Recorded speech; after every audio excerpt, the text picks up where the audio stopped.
레미제라블 좋아하시죠? 뮤지컬도 좋고 영화도 좋죠. 뮤지컬은 25주년 멤버를 제일 좋아합니다. 닉 조나스는 빼고요. 하지만 장발장 이야기의 정수는 뮤지컬도 영화도 아닌 원작 소설에 있습니다. 좀 길어서 그렇지 단숨에 읽겠다는 욕심만 부리지 않는다면 최고의 소설이라고 자주 추천하곤 합니다.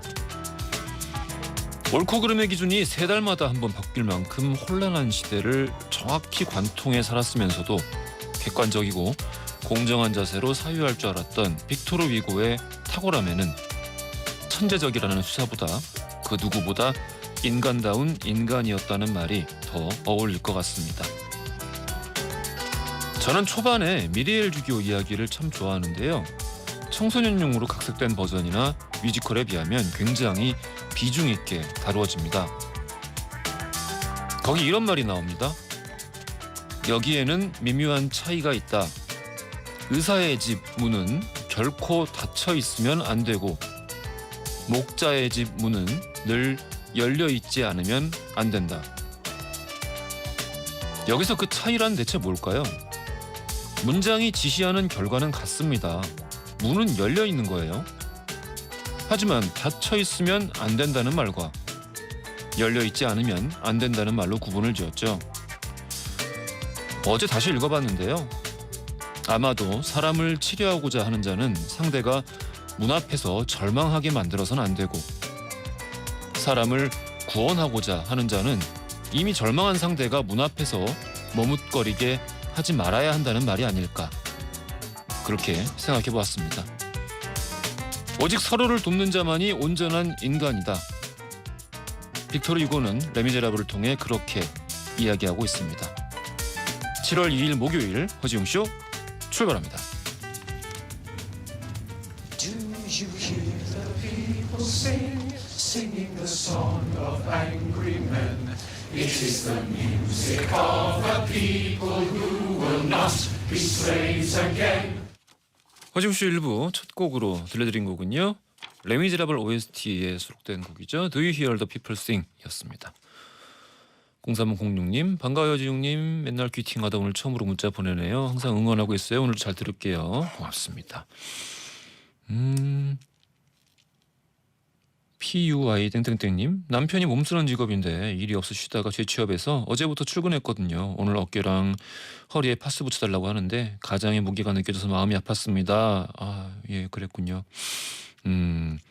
그래도 예, 재취업했다는 거는 좋은 거니까요. 예, 지금 요즘 뭐 모두가 어려운 시기인데 참 파스 붙였다는 말이 이제 뭐랄까요? 예. 제가 붙인 건 아닙니다만은 마음이 아프기도 하고 기운이 나기도 하고 묘한 말인 것 같습니다. 허징쇼에서는 여러분의 다양한 사연들 기다리고 있습니다. 짧은 건 50원, 긴 건 100원이 드는 문자 샵 1035나 무료인 고릴라 또는 허지웅쇼 홈페이지에 사연을 남겨주시면 잠시 전지적 니편 시점에서 이야기 나눠보겠습니다. 아, 왜 기온이 계속 빠지네요. 날씨가 왜 이렇게 계속 흐린지 모르겠습니다. 기분도 별로 안 좋고. 허지웅쇼 100일 기념 이벤트 다음 주 화요일인가요? 예, 그렇습니다.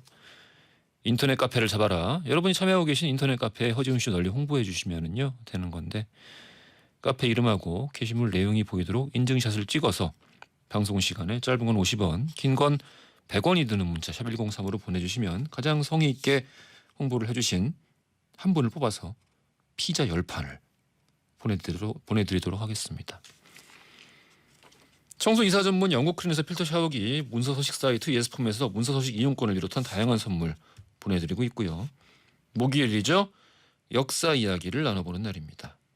썬킴 교수님, 박광일 작가님 모시고 오늘은 더울 줄 알고 준비했는데 시원한 역사 속 얼음에 대해서 이야기를 나눠볼 텐데 별로 덥지가 않네요.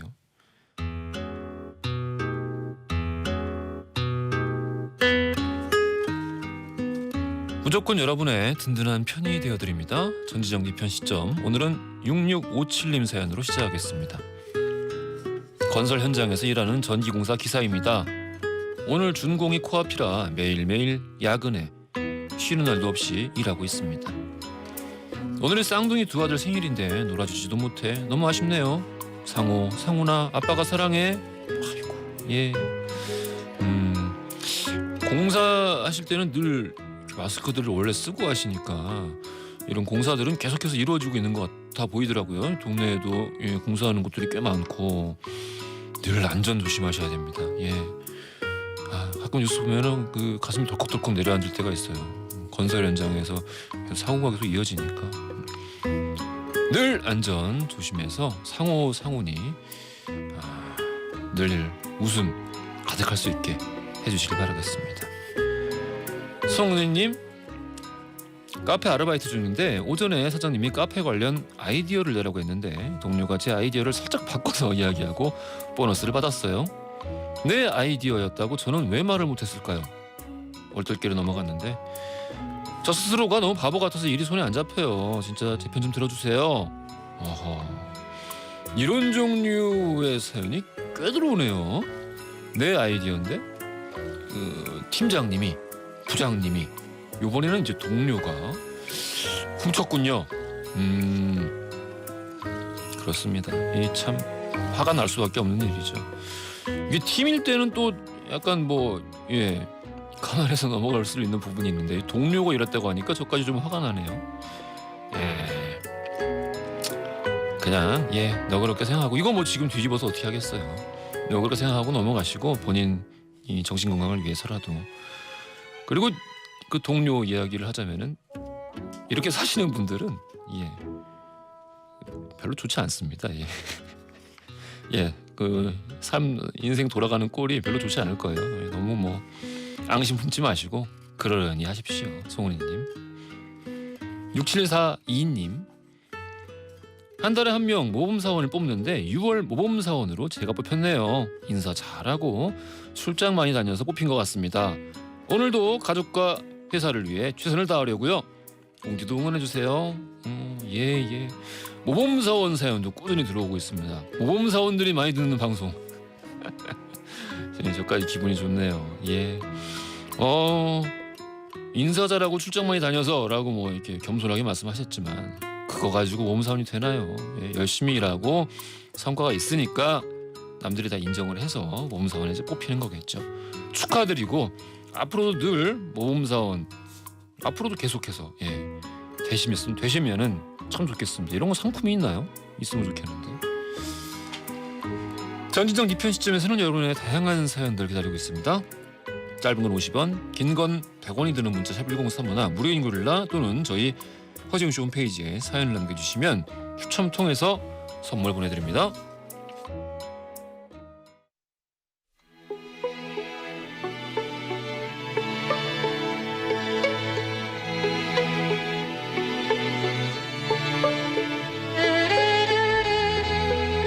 과거 속 역사를 통해 현재를 들여다봅니다.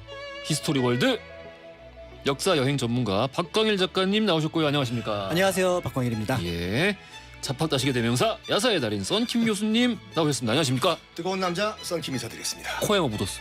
닦을게요. 네. 닦았습니다. 한미숙님, 야사 덕분에 역사의 재미를 알게 됩니다. 김윤주님, 이 코너는 절대 놓칠 수 없어요. 노현경님, 박광일 작가님 보라로 처음 보는데 얼굴이 엄청 작으시네요. 반갑습니다라고 문자 보내주셨습니다. 조금 마이크 앞으로 가까이 앉으세요. 박광일 작가님 얼굴 작은 거야 뭐. 너무 작아요 사실. 저는 그렇게 예. 절 쳐다보시는데 다시 한번 말씀드리지만 전 머리가 큰 게 아니라 어깨가 좁아요. 그렇지는 않은 것 같아. 알겠습니다. 참 두 분 덕분에 역사를 재밌게 느끼시는 분들이 많다고 하니까 제가 다 뿌듯합니다. 역사를 다루는 참 많은 콘텐츠들이 있는데 그렇죠. 어디 내놔도 참 부끄러움이 없는. 조금 부끄럽긴 하다. 이런 코너가 한국 방송 대상을 받아야 되지 않을까 한국 생각해요. 방송 코너만 가지고. 전체 쇼가. 도대체 쇼가. 그렇죠. 그러니까 저는 이 코너가 좋은 것 중에 하나가 사실은 역사를 너무 조금은 이렇게 무겁게 생각하거나 이게 건드리면 안 된다는 어떤 조금 뭔가 신성하게 생각하는 부분들이 있는데 엄숙주의. 근데 역사는 원래 옛날 이야기거든요. 그러니까 옛날 이야기인데 요즘 뭐 신문 보면은 갖가지 기사들이 나오는데 역사에서도 그런 갖가지 기사들이 나와요. 물론 이제 교과서에 실릴 때는 거기서 교훈이 되거나 중요한 사건들을 뽑지만 원래 역사라는 건 이렇게 그냥 재밌게 그 얘기 속으로 들어가는 게 어떻게 보면 역사를 즐기는 방법 중에 하나거든요. 맞습니다. 그런데 이제 방송에서 이렇게 얘기하기가 쉽지가 않은데 이 코너가 가능해요. 그 역사가 재밌다는 걸 느낄 수 있는 게 뭐냐면은 그 도서관이라든지 아니면 그 디지털 아카이브 들어가시면은 예. 그 과거의 신문들을 쭉 볼 수가 있어요. 그렇습니다. 그래서 내가 태어난 날 무슨 일이 일어났나, 아, 또 내 그런 거 여자친구가 자주 태어난 날 하죠. 무슨 일이 일어났나, 예. 그거 보면은 딱딱하지 않고 정말 재밌는 역사거든요. 그렇기도 하고 그냥 아예 뭐 인터넷 요즘 안 하시는 분들 없으니까 인터넷에서 그 검색 사이트에서 네. 그냥 오늘 날짜 치시면은 그 오늘 날짜에 무슨 일이 역사적으로 일어나는지 다 나와요. 예전에 뭐 저 연애할 때는 뭐 선물로 여자친구한테 예전에 연애할 때 예전에 격동의 역사 속에. 80년대 역사 속에 사변 때 아닌가요? 무슨 사변 자기야 자기가 태어난 그날 이런 일이 있었어라고 딱 이 A4 용지에 뽑아주면 감동했죠 그때. 정말요? 정말? 0416님 안 덥다고요? 전 더워 죽겠거든요. 오늘이 사실 지금 더운 날씨는 아니에요. 습합니다. 예, 습해서 지금 좀 많이 움직이시면 땀이 많이 나실 것 같긴 한데 오늘이 좀 쨍해야 오늘 주제가 빛을 발하거든요. 그렇죠. 좀 아쉽습니다. 이 주제 정할 때만 하더라도 굉장히 쨍했는데 더웠습니다. 더울 예. 땐 다시 듣기 하시면 되죠. 좋은 생각이네요. 오늘 역사 속 얼음 이야기를 좀 해볼 텐데요. 역사 속에서 얼음을 사용했다라는 기록이 언제 처음 등장하나요? 그러니까 이 주제를 사실은 이제 정하게 된 이유 중에 하나가 요즘 이제 사람들이 옛날 과거 속의 역사 또는 인물들을 좀 무시하는 경향이 있어요. 야, 예전에 설마 그랬겠어? 이런 것들 중에 하나가 이제 예전에 냉장고가 없으니 당연히 여름은 그러니까 자연 속에서 그냥 버텼을 거다. 이렇게 생각하는데 예나 지금이나 사람 마음은 똑같고 욕망도 같거든요. 특히 이제 사계절이 있는 동네는 추운 겨울에 얼음이 있는 걸 봤는데 그걸 가지고 여름에 쓰면 좋겠다라는 생각을 하게 됩니다. 그럼 이제 그 생각을 이제 실제 실천에 옮기기만 하면 되고 그런 방법들이 이제 등장을 해서 역사 속에 얼음을 썼다는 기록은 이제 뭐 성킨 교수님 아시겠지만 중국 주나라 때부터도 있었고 또 중국인가요? 네, 그리스 로마에도 있었고요. 로마. 그다음에 우리나라는 아예 그 기록 속에 삼국지에 보면은 중국 역사책인 삼국지인데 이제 우리나라 기록을 보면은 부여 사람들은 여름에 죽으면 얼음으로 장사를 지냈다. 이렇게 기록이 등장을 합니다. 근데 이제 자연 얼음 말고 이제 인공 얼음은 우리가 학교 다닐 때 물상 시간에 그렇게 했던 물상이라뇨. 물상 기억 안 나요? 아니 그때 이름 바뀐 지가 언젠데? 물체 주머니 문방구에 사가지고 각설탕만 빼먹고 막 선생님한테 혼났던 그 시절. 15년생도 물상으로 안 배웠어. 그래? 저 역사책에서 봤어요. 요즘 뭐라 그래 물상이라고 안 하고요? 물리겠죠 물리. 물리? 예. 아이고야. 어쨌든 그때 우리가 배웠던 질산칼륨과 물을 섞으면은 주변에 열을 흡수해가지고 기온이 떨어진다. 이거로 얼음을 만든다. 이거를 누가 먼저 발견했냐 이건데 질산칼륨 원리를 중국이랑 유럽이랑 서로 먼저 발견했다고 해요. 누가 먼저인 것 같아요? 그러니까 중국 같은 경우에는 그 당나라 때 먼저 발견했다 자기들이 얘기하고 이탈리아 같은 경우에는 무슨 소리냐 그거는 기록에도 없는 건데 확실하게 기록을 우리가 이탈리아의 16세기에 먼저 만들었다. 16세기. 네. 서로 이제 주장을 그렇게 하고 있죠. 우리가 질산칼륨의 원조다. 그러니까 어쨌든 윌리엄 캐리어가 에어컨을 발명하기 전에도 인류는 여름을 시원하게 나기 위해서 어찌됐든 뭔가를 했다. 그렇죠. 그러니까 저렇게 이제 질산칼륨을 이용하는 방법이 혁신적이긴 한데 그 만들어낸 양은 굉장히 작고요. 써야 할 양은 굉장히 많다라고 하면은 이제 다른 생각을 하게 되는 거죠. 그래서 겨울에 얼음을 가져다가 여름에 쓸 수 있도록 보관하면 되겠다. 그래서 이걸 얼음 창고를 만들 생각을 하게 됩니다. 우리가 생각하면 그게 가능하겠어라고 얘기를 하지만 실제로 흙이 가지고 있는 성질을 어떤 열을 전달하지 않는 성질을 활용을 하면은 한 6개월, 7개월은 충분히 보관할 수 있어요. 6개월, 7개월이나? 네, 그래서 이미 신라 시대 때 삼국유사 보면은 신라 유리왕 때 얼음 창고를 만들었다. 지증왕 때는 아예 관청이 있어요. 얼음 창고만 그 관장하는 빙고전이라고 하는 관청을 두기도 했기 때문에 그런 것들이 있고 최근에 세종시 옆에 노성리 유적에서 이 털을 팠는데 이게 분명히 창고다. 그러니까 지하에 이제 창고를 많이 만들었거든요. 근데 보니까 이렇게 물이 빠지는 흔적이 있는 창고예요. 그러면 이런 경우는 공기와 물을 빼는 게 얼음 창고의 가장 큰 특징이거든요. 그렇죠. 그럼 이건 한 4세기경에 이미 백제 사람들도 얼음을 창고에 보관해 썼다. 이런 기록들이 남아 있습니다. 백제 시기에 썼던 창고 모양의 화장실은 아닐까요? 화장실은 또 따로 있어요. 거기는 어떻게 익산에 가면 화장실 무적이 발견이 됐는데 예. 거기는 딱 파니까 일단은 좀 냄새가 나고 이미 벌써. 네, 그다음에 이제 거기를 분석을 해봤더니 기생충이 그렇게 나와요. 많더라. 네, 저도 기사 본 것 같아요. 몇백 년이 지났는데 냄새가 난다는 건 대단하지 않습니까? 힘이죠.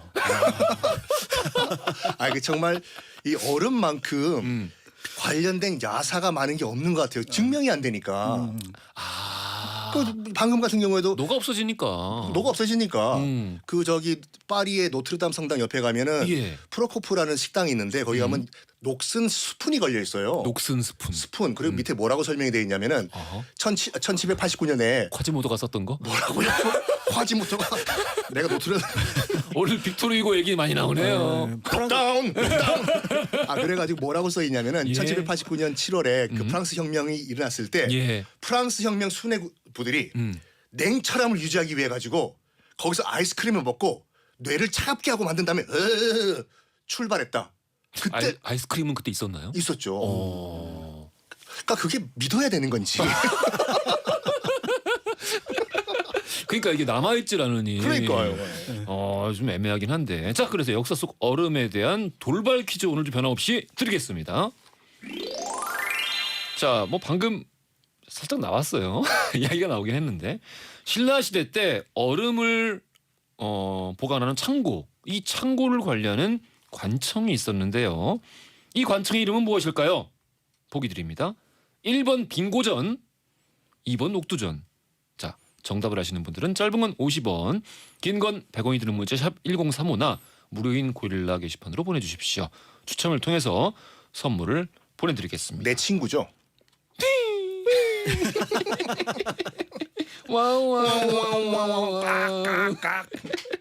근데 제 잠깐 좀 궁금증이 드는 게 있는데 궁궐에서 그러면은 이 얼음을 이용해서 혹시 뭐 방을 좀 식힌다거나 뭐 이런 거를 한 흔적 같은 거, 기록 같은 건 있나요? 그러니까 방을 시켰다는 흔적은 없는데 실제로 이 얼음이 가장 필요로 했던 거는 뜻밖에도 장례식이었어요. 시신, 국장 때. 상하니까 석으니까. 네, 그래서 아까 이제 부여에서도 얘기가 나왔는데 조선시대에 기본적으로 장례가 왕이 죽으면 5개월 동안 이제 시신을 궁궐에 보관을 합니다. 근데 이분이 한 10월 말에서 11월쯤에 돌아가시면 별 문제가 없어요. 그때부터 사실은 굉장히 추우니까. 근데 만약에 한 3월이나 4월쯤 돌아가면은 여름을 지나야 되거든요. 그래서 그 시신을 보관하기 위해서 얼음으로 된 일종의 그 침대를 만듭니다. 기록에 나와 있는데 길이가 3m, 폭이 한 1.6m, 그다음에 깊이가 90cm 정도 되는 곳에 얼음을 가득 채우고 그 위에 왕의 시신을 놓는데 얼음이 왕의 시신을 넘지 않도록 한다라는 기록이 국주 오레이에 아예 실려 있어요. 그게 또 그 규칙이 있군요. 네, 그러니까 이제 문제는 이렇게 얼음을 많이 써야 되니까 국가 차원에서 얼음 창고를 운영을 합니다.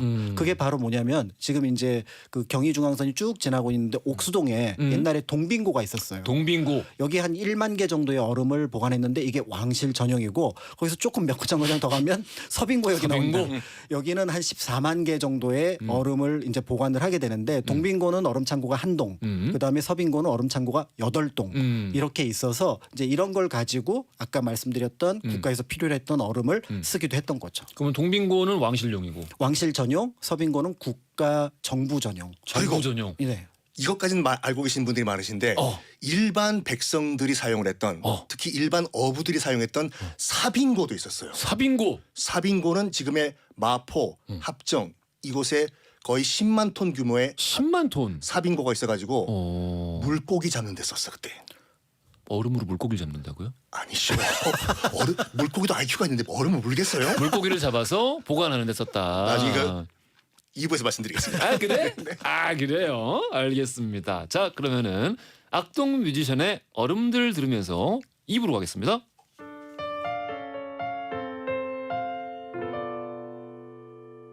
허지용 쇼.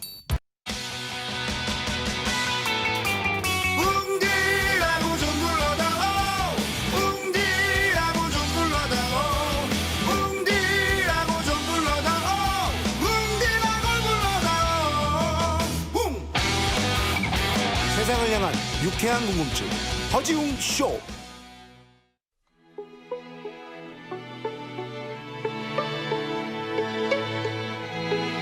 허지웅 쇼 오늘은 박광일 작가, 성킴 교수님 모시고 역사 속 얼음에 대한 이야기 나눠보고 있습니다. 저는 얼음에 대한 이야기가 이렇게 다채로울 줄은 몰랐는데 본격적으로 들어가 보죠.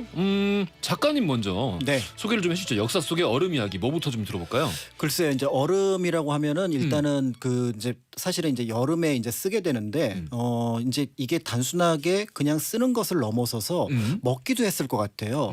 그렇다면은 먹는 것과 연결해 생각할 수 있는 게 여름에 시원한 냉면. 냉면. 그래서 이 냉면과 얼음은 아마 직접적인 관계가 있을 건데요. 예. 짐작하시겠지만 냉면은 원래 겨울 음식이죠. 그렇죠. 그러니까 우리가 이게 겨울에 먹었던 이유가 그렇지, 맞지. 겨울에 먹을 수밖에 없어요. 이게 살얼음이 둥둥 떠 있는 예. 동치미의 국물은 겨울에만 만들어집니다. 그런데 1910년에 우리나라에서부터 인공 얼음이 만들어지기 시작해요. 하루에 한 10톤, 20톤씩 만들어지기 시작하니까. 1910년. 네, 그때 이제 아까 말씀드렸던 그 냉동 시설이 들어오게 되면서 그러면서 이제 얼음이 만들어지게 되면서 겨울에만 먹던 냉면이 여름으로 들어오게 되는데 1924년에 그 요리에 관련된 책을 이제 정리하는 게 보면은 드디어 여름 냉면이라는 게 등장을 합니다. 그때 당시에 제가 기억하기로 배달을 엄청 시켜 먹었다고. 그렇죠. 원래 이제 예. 배달 음식이기도 하고 평양에서 이제 굉장히 유명했던 음식이었는데 예. 이게 이제 아마 10년에서 20년 어느 사이에 예. 여름에 먹는 음식으로 사람들한테 보편화되기 시작했고 그게 이제 서울에 등장을 하니까 드디어 이제 요리법 레시피를 적는 책에 등장을 하게 된 거죠. 그래서 그 레시피를 이제 제가 정리를 해왔는데 정말요? 예. 오늘 점심 냉면이에요. 예, 그래서 이제 그 1924년에 나온 조선무상 신식 요리 제법이라고 하는 신식 요리제법. 예, 그래서 다른 데서 볼 수 없는 우리만의 특별한 요리법이다 이런 건데요. 여름 냉면을 만드는 방법은 고기나 닭국을 식혀서 금방 내린 국수를 말고 한가운데다가 얼음 한 덩이를 넣고 국수 위에다가 제육과 수육과 전유와 배추, 김치와 배와 대추와 복숭아와 능근과 실벽과 계란 삶아 둥글게 썬 그다음에 알고명 그다음에 서기 채친 거와 실고추를 넣어서 먹는다. 그냥 사 먹을래요 그냥. 이게 무슨 그런데 중요한 게 있어요. 그런데 여러 가지 넣은 것이 좋지 못하고 오히려 김치와 배와 제육만 넣은 것이 좋으니라. 결론은 이렇게 냈는데 그래 반전이 있네요. 네, 그래서 중요한 거는 얼음 한 덩이를 딱 넣어서 예. 먹는 여름 냉면이라, 그러니까 겨울 냉면과 여름 냉면이라고 하는 메뉴가 처음으로 등장을 했다라는 것. 원래 평양 냉면은 동치미 국물 베이스예요. 예. 동치미는 솔직히 여름에도 만들 수가 있지만 맛이 안 나거든요. 그러니까 이제 평안도 지방에서 겨울에 약간 살얼음이 낀 그 동치미 국물 베이스에 이제 메밀국. 이 메밀 같은 경우는 아시겠지만 메밀을 뜨거운 국물에 넣어버리면 퍼져버려요. 퍼지죠. 그래서 찬 국물에 넣을 수밖에 없는데 이게 지금 그 동란 이후에 이제 평양 냉면인 대부분 다 기술자들이 남쪽으로 내려오셔가지고 지금 저 을지로사가 있는 우땡땡 있죠. 우땡땡이 예. 그 자리에 왜 있게 됐냐면은 창경궁 이 창경원일 때 그 당시에 이제 벚꽃놀이를 했지 않습니까? 예. 그러니까 벚꽃 구경을 했던 사람들이 집에 가려고 전차를 타요. 땡땡땡땡땡 그 전차의 종점이 을지로사가에 있었거든요. 이제 을지로사가에 내려서 걸어가든지 어떻게 가든지 가야 돼. 출출하잖아. 이때 이 사람들을 대상으로 우리 냉면 팔아보자라고 해가지고 우땡땡이 거기에 자리를 잡게 됐는데 그때 원래는 그 동치미 베이스였는데 이 사람들이 외식을 나왔는데 고기 국물을 먹고 싶잖아요. 그래가지고 고기 국물을 주전자에 넣어서 판다가 아예 고기 국물 넣어서 만들자 해서 만든 게 고기 베이스의 우땡땡이고 근데 그 북한 저기 어디냐 갑자기 기억이 안 나네. 뭐요? 을밀대 말고 아니 왜 잠깐만. 예, 있어요. 옥류관 아, 예. 생각이 안 나요. 그러니까 옥류관을 갔다 평양에 오신 을밀대 웃긴다. 을밀대는 그거예요. 그 누가 네, 근데 을밀대도 있어요. 식당에. 그렇죠, 그러니까요. 그러니까 옥류관에 갔다 오신 분들이 예. 한국에서 먹었던 그 평양냉면과 뭔가 다르다. 어느 게 진짜냐라고 하시는 분들이 계세요. 왜냐하면 옥류관을 가시면은 그 메밀이 아니라 고구마 전분으로 그 국수를 뽑아낸 다음에 우리가 먹는 식으로 겨자 식초로 비벼 먹어요. 이게 아닌데 하시는 분들이 계시는데 우리가 지금 서울에서 먹는 게 정통 평양냉면이 맞다고 해요. 그래요. 왜냐하면 지금 평양 옥류관에서 먹는 스타일은 전 김일성 주석이 좋아하던 스타일. 그래서 원래는 평양냉면이 지금 우리가 서울에서 먹는 게 맞는데 이제 김일성 주석이 이거 너무 심심하다. 여기에 좀 그 고구마 전분 넣고 어떻게 먹었냐면 그릇 위에 젓가락을 X자로 올린 다음에 그 위에 이 국수를 올린 다음에 식초와 겨자를 뿌려 먹었다. 아하. 그래서 김일성 주석이 먹기 시작해가지고 그게 지금의 옥류관의 냉면이 됐다라고 여러 사람들이 얘기하고 어쩐지 난 겨자 뿌리는 게 참 어렸을 때부터 별로더라고.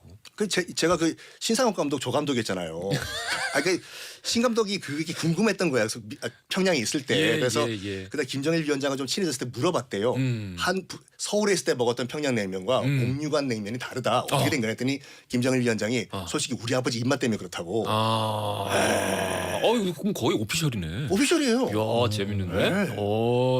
허지웅쇼에서만 가능한 거예요. 제가 어느 시점에 이 얘기를 끊어버릴까 계속 지금 고민하고 있었는데 의외로 굉장히 좀 아주 좋은 이야기였습니다. 숨도 안 쉬고 제가 했잖아요. 알겠습니다. 우리 냉면 얘기하다 보니까 상호 얘기가 나는데 상호 얘기는 좀 자제해 주시고요. 바로 이어서 아이스크림 이야기를 좀. 아이스크림 이야기하기 전에 이거 아세요? 어떤 거? 역사상 얼음으로 항공모함을 만들 뻔한 거? 아이스크림 얘기가 더 재밌을 것 같아요. 알았습니다. 네. 자, 중국에서 최초로 아이스크림을 만든 사연. 이게 중국에서 주장하는 바인데 그 장회태자라고 해가지고 측천무후의 둘째 아들이 있어요. 그러니까 측천무후와 권력 싸움을 하다가 어머니한테 팽당해서 안타깝게 스스로 목숨을 끊은 그런 태자인데 그 장회태자 묘가 지금도 저기 중국 서안 시안에 가면 있고 시안에. 거기서 그 때에 나온 미인도란 게 섬서성 역사박물관에 있는데 미인도를 보면은 뭔가 아이스크림 같은 거를 미인들이 들고 있어요, 이걸요.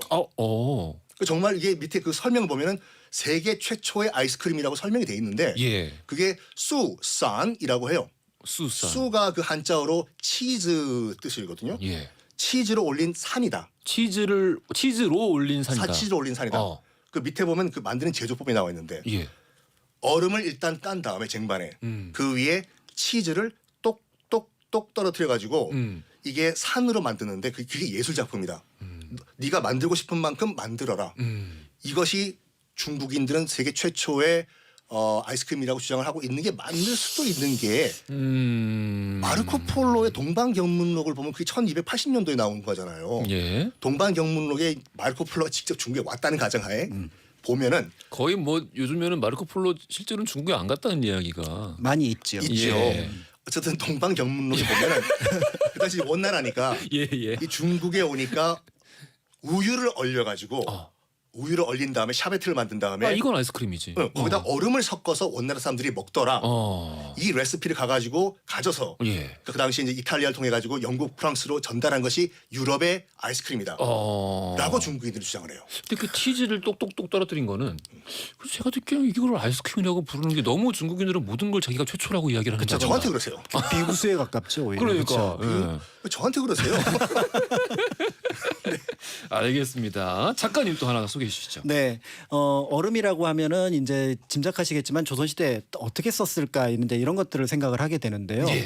조선왕조실록 기록에 보면 어떤 게 나오냐면은 사홍원 제조가 이제 쫓겨나는 일이 벌어져요. 그게 바로 뭐냐면 안산에서 이제 생선을 보냈는데 그게 상했다라는 거죠. 생선이 상했다.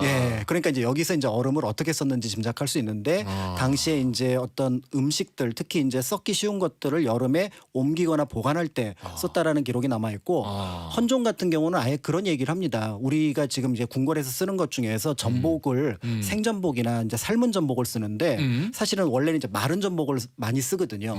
그런데 이 생전복이나 삶은 전복은 얼음으로 저장을 해야 되니까 이게 얼음 낭비가 굉장히 심하다. 그러니까 앞으로 이거는 쓰지 마라.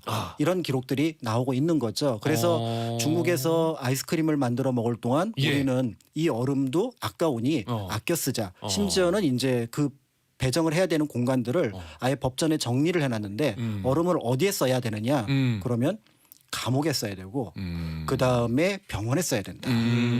이렇게 얘기를 하는 거죠. 규정을 또 지어놨구나. 그래서 전옥서하고 활인서에다가 이 얼음을 배정해라 이런 기록이 남아 있고요.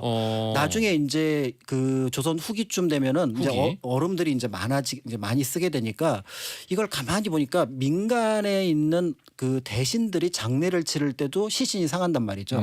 그러니까 이 시신을 상하게 되니까 종이품 이상은 예를 들어서 6월부터 8월 사이에는 만약에 거기에 상이 나면은 그런 경우는 하루에 얼음을 한 덩어리씩 보내라라고 얘기를 해서 이제 시신을 보관할 수 있도록 했다는 건데 이제 문제는 이렇게 많은 얼음을 보관을 했다라는 것도 되게 신기한데 아까 이제 1부 끝날 때 그 사빙고 얘기를 했잖아요.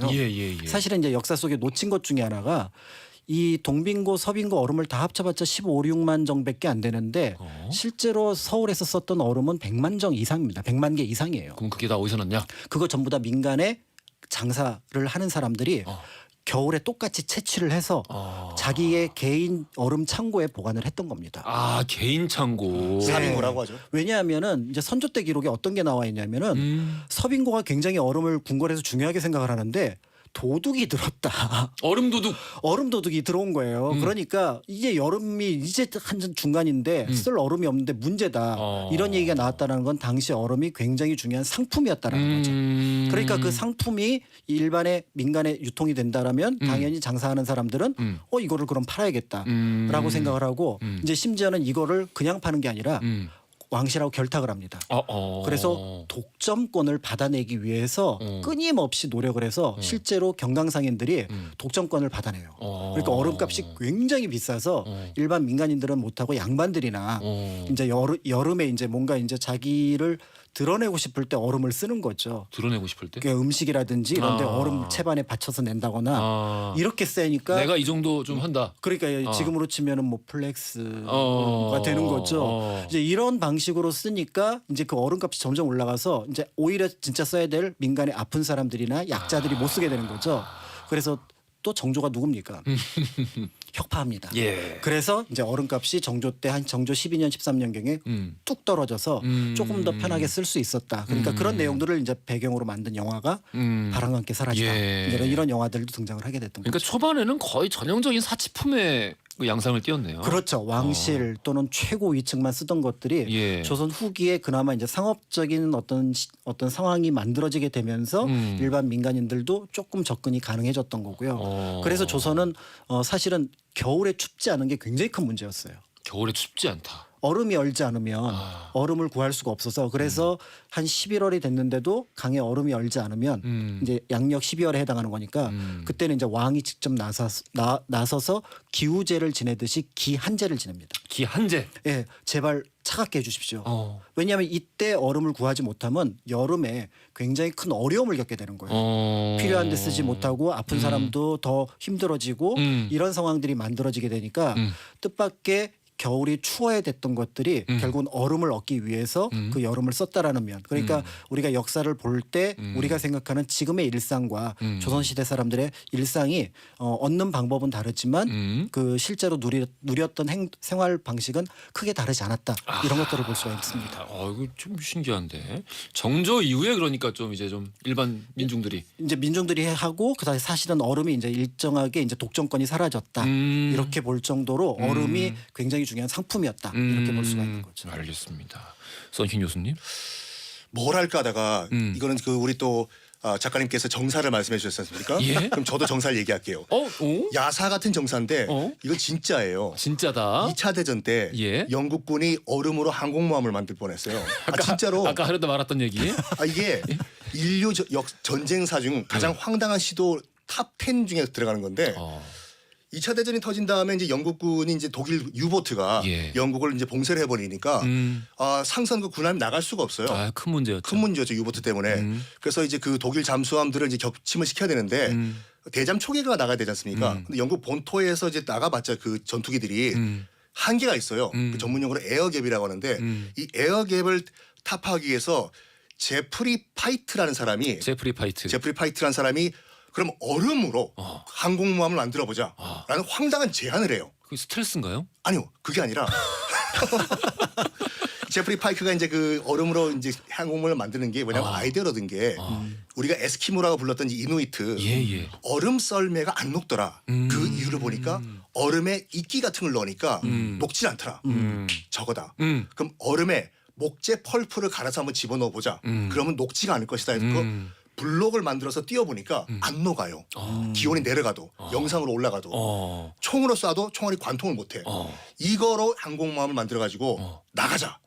실제로 1943년 윈스턴 처칠이 너무 이 아이디어가 마음에 들어가지고 1년에 100척을 건조하라 시켰어요. 100척을.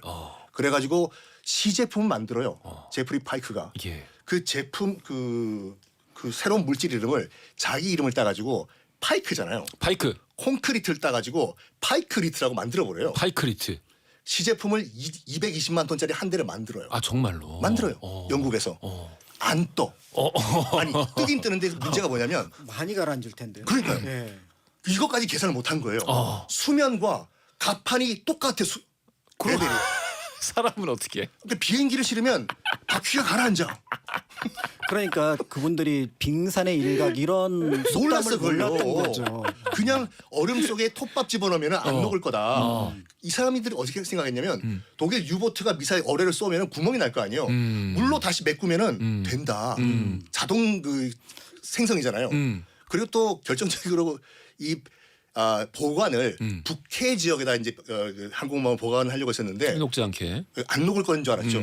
가니까 드라이 아이스처럼 증발을 해버려요.